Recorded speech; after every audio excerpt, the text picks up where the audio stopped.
श्री कृष्ण कहते हैं कि अगर जिंदगी में गुलाब की तरह खिलना है तो कांटों से तालमेल की कला सीखनी होगी। ये कभी मत सोचो कि आप कुछ नहीं कर सकते। हाँ, आप सब कुछ नहीं कर सकते, पर बहुत सी चीजें हैं जो आप कर सकते हैं। बस निर्धारित करो और अपना 100% दो। हर व्यक्ति का यह लक्ष्य है कि वह जो कर सकता है करे, जो बन सकता है बने, उसका जो भी सपना है वो पूरा करे। लेकिन इस समय से जो भी है उसका सम्मान करे और खुश रहे। जो मिलना है उसका स्वागत करो और जो मिला है उसका धन्यवाद। अपने गुणों को पहचानिए, इससे आपकी नींव मजबूत बनती है। लेकिन अपने अंदर की कमियों को भी पहचानिए, इससे चरित्र मजबूत बनता है। जो दूसरों को माफ करते हैं वो खुद से प्यार करते हैं, क्योंकि उन्हें मालूम है ऐसा करके मैं दूसरों पर नहीं बल्कि अपने आप पर एहसान कर रहा हूं और अपने जीवन में सुख समृद्धि ला रहा हूं। यदि कोई आप पर भरोसा और आपसे उम्मीद करता है तो ये उसकी मजबूरी नहीं बल्कि आपसे लगाव है और आप पर विश्वास है। कामयाबी सिर्फ वो नहीं है जो आप खूब पैसा और नाम कमा लेते हैं, बल्कि कामयाबी तो वो है जब आप अपना लक्ष्य प्राप्त कर लेते हैं, वो भी अपने असली आनंद में रहते हुए। भूखा इंसान सारी मर्यादा तोड़ देता है और पैसे का लालची इंसान इंसानियत ही छोड़ देता है। श्री कृष्ण कहते हैं कि कभी भी खुद को कम मत समझो। आपको भी उसी ईश्वर ने बनाया है जिसने दूसरों को। आप किसी से सलाह ले सकते हैं, पर आगे बढ़ने और अपनी मंजिल पाने के लिए मेहनत तो खुद करनी होगी। हाँ, मंजिल पाने के लिए आपको मेहनत और जोश की जरूरत होती है, पर बुद्धिमानी से और सोच विचार कर आगे बढ़े। जो जल्दीबाजी करते हैं वो गिर जाते हैं। जिंदगी में आगे बढ़ना है तो खुद पर भरोसा करो, दूसरों पर नहीं। जितनी बार आप गिरेंगे उतनी बार आप उठेंगे। अब ना किसी का हाथ चाहिए ना किसी का साथ। इंतजार करोगे तो उतना ही मिलेगा जितना कोशिश करने वाले छोड़ देते हैं। इसलिए इंतजार मत करो। तुम जितना सोचते हो जिंदगी उससे कहीं ज्यादा तेजी से भाग रही है। हार कभी मत मानो। हाँ, कुछ लोग हार मान लेते हैं, पर याद रखें कि पानी में डूबने से आदमी की जान नहीं जाती, बल्कि जान तब जाती है जब उसे तैरना नहीं आता है। इसलिए हार मत मानो, बल्कि अपने प्रयास में एक्सपेरिमेंट शुरू करो। असफलता का मतलब ये नहीं है कि आप जिंदगी में हार चुके हैं, बल्कि असफलता का साफ मतलब है कि आपको इसमें सुधार और संशोधन की जरूरत है। देखो, समझो और सोचो और फिर कोशिश करो जब तक सफल नहीं हो जाते। रिश्ते मुट्ठी में रेत के समान होते हैं। जोर से पकड़ो तब भी सरकते हैं और ढीले छोड़ो तब भी। इसलिए संभल कर पकड़ो। किसी भी समस्या का समाधान इस बात पर निर्भर करता है कि आपका सलाहकार कौन है। लोग तो आपके बारे में अंदाजा लगाते हैं, आप क्या हैं ये सिर्फ और सिर्फ आप ही जानते हैं। श्री कृष्ण कहते हैं कि साथ रहकर जो छल करे उससे बड़ा कोई शत्रु हो ही नहीं सकता, और जो हमारे मुंह पर हमारी बुराइयां बता दे उससे बड़ा हमारा कोई मित्र हो ही नहीं सकता। सहारा इंसान को खोखला कर देती है और उम्मीदें कमजोर। अपनी ताकत के बल पर जीना शुरू कर दीजिए। आपका खुद से अच्छा साथी और हमदर्द कोई और नहीं हो सकता। जिस इंसान की सोच और नीयत अच्छी होती है, भगवान उसकी मदद किसी न किसी रूप में करने आ ही जाते हैं। भाग्यशाली वो होते हैं जिन्हें समय और समझ दोनों एक साथ मिलती है, क्योंकि अक्सर समय पर समझ नहीं आती और जब समझ आती है तो समय चला जाता है। श्री कृष्ण कहते हैं, समझदार व्यक्ति जब संबंध निभाना बंद कर दे तो समझ जाओ कि उसके आत्मसम्मान को कहीं ना कहीं ठेस पहुंची है। अपने भीतर प्रेम रखो और सबका सम्मान करो। इसलिए नहीं कि मैं कह रहा हूं, बल्कि इसलिए कि ये तुम्हारा सौभाग्य है कि तुम इंसान हो। बस स्वयं में झांको और तुम पाओगे कि तुम्हारे भीतर भी कुछ ऐसा है जो किसी और के पास नहीं है।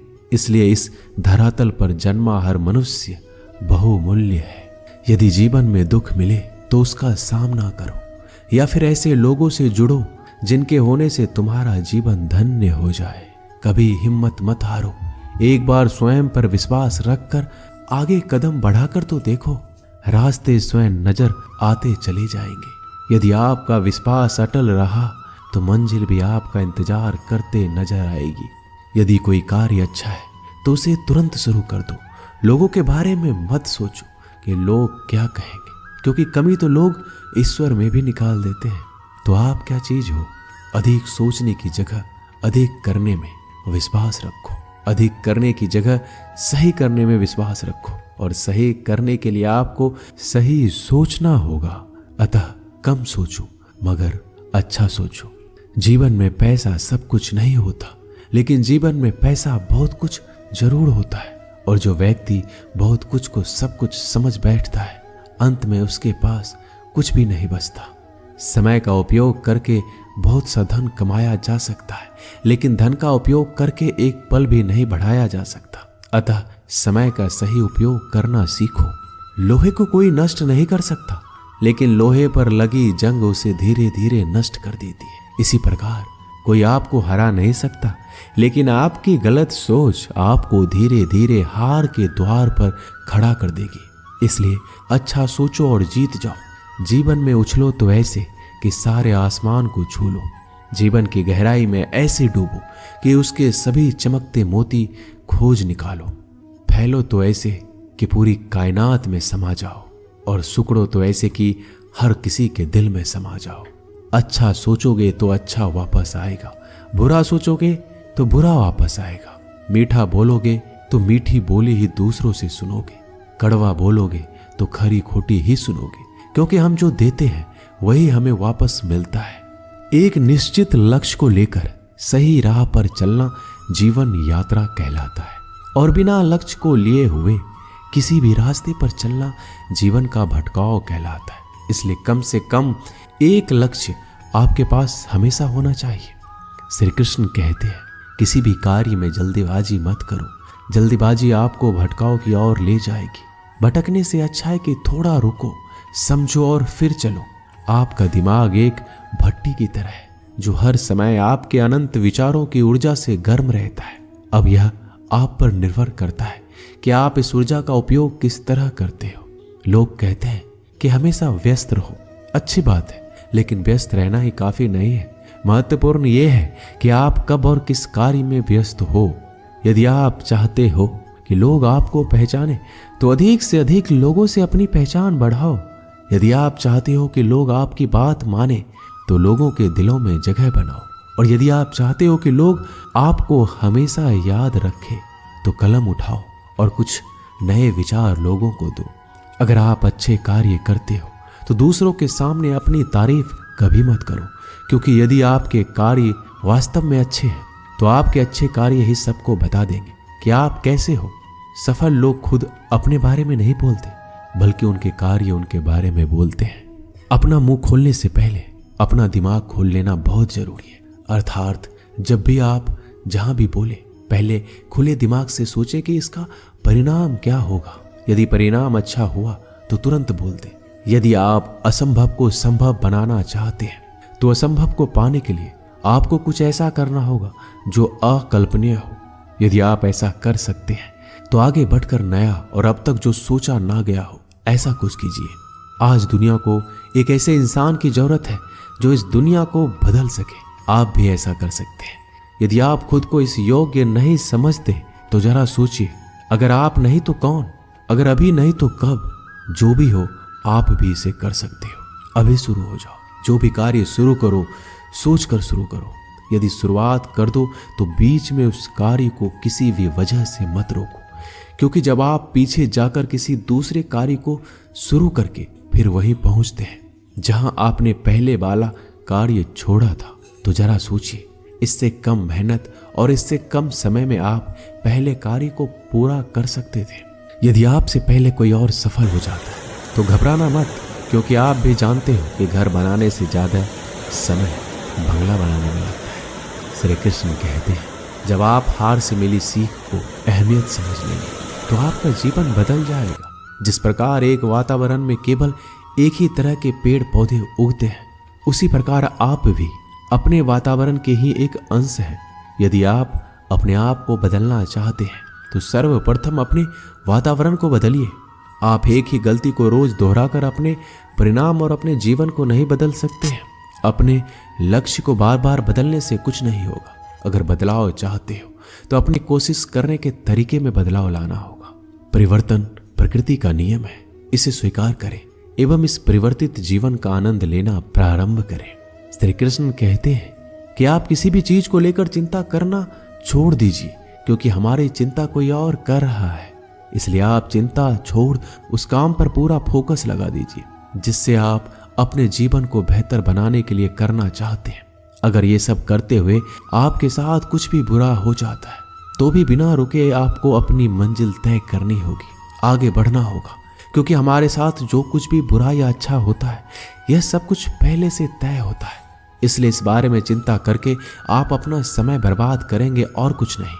भलाई हमारे इसी में है कि हमें बिना परेशान हुए अपने बहुमूल्य काम को तय समय पर पूरा कर लेना चाहिए। भगवान हमारे बारे में सब कुछ पहले से तय करके रखे, बस हमें चिंता छोड़ लगातार प्रयास करना चाहिए। अंत में हमें जो मिलना है वो मिल जाएगा। दोस्तों, इसे हम आपको एक छोटी सी कहानी के माध्यम से बताते हैं। एक बार की बात है, दो लड़के एक आश्रम में काम करते थे। वो दोनों अपने गुरु की दिन रात सेवा करते थे। उन दोनों लड़कों में से एक लड़की की बहन की शादी तय हो गई थी। वो अपने बहन की शादी की तैयारी धूमधाम से करना चाहता था, पर उसके पास पैसे नहीं थे। उनकी स्थिति उनके गुरु बहुत अच्छी तरह से जानते थे, पर वो भी उनकी मदद नहीं किए। जब दोनों लड़के गांव जाने के लिए तैयार हुए तो गुरु ने उस लड़के को 5 अनार दिए जिसकी बहन की शादी थी। गांव जाते समय 5 अनार पाकर लड़का बहुत दुखी था। उसे तो पैसों की जरूरत थी, वह अनार क्या करेगा। उसे अपने गुरु पे गुस्सा आ रहा था। जब दोनों लड़के गांव की तरफ जा रहे थे तो रास्ते में राजा के सैनिक इस बात की घोषणा कर रही थी, क्या किसी के पास अनार है? राजा को इसकी बहुत जरूरत है। हमने बहुत प्रयास किया पर इस क्षेत्र में कहीं भी अनार नहीं मिला। राजा की बेटी बहुत बीमार है, उसे दवा के लिए अनार की जरूरत है। दोनों लड़कों ने सोचा, हमें अनार की कोई जरूरत नहीं है, ये अनार हम राजा को दे देंगे और उनकी बेटी का अच्छा इलाज हो जाएगा। दोनों लड़कों ने अनार की बात सैनिक को बताई। सैनिक उन दोनों लड़कों को लेकर राजमहल पहुंचे और लड़कों ने अनार राजा को सौंप दिया। राजा ने उन्हें इसके लिए बहुत सारा इनाम दिया, पैसा, जेवरात और बहुत कुछ। उस लड़के की बहन की शादी बहुत ही धूमधाम से हो गई। अब उस लड़के को इस बात पर अफसोस हो रहा था कि उसने बिना सोचे समझे अपने गुरु को कोस रहा था और उन्हें भला बुरा कह रहा था। दोस्तों, मैं आशा करता हूँ कि इस कहानी से आपने बहुत कुछ सीखा होगा। बस इस वीडियो में इतना ही। मिलते हैं अगले वीडियो में, तब तक के लिए अपना ख्याल रखिएगा। धन्यवाद। जय श्री कृष्णा।